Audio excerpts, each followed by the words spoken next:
झील बिहाघरे सरकार एखेन देवे 51,000 टंका सीधा सीधी झील मानकर बैंक अकाउंट रे आसवा पैसाटा। सरकार सबु आड़ू नारी मानकू सशक्तिकरण करवा लगी भिन्न भिन्न योजना माने बाहर करूछन।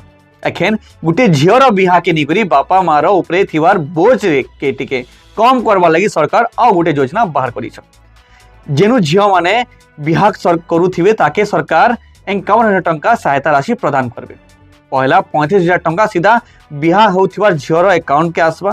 तार परे सबु सामान लगी 10,000 टंका और बाकी जे 6,000 टंका रहला ताके कार्य निर्वाह करवार लगी प्रदान कराजिबो।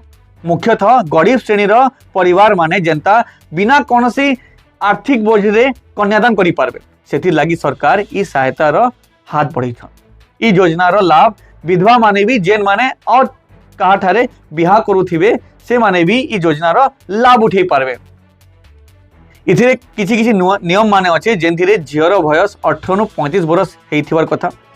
दुही बड़ और कन्या उड़ीसा रे रहबार कथा। ई योजना विषय रे आपण माने काणाक मतामत रखिछन आमे निश्चय कमेंट करि जणान।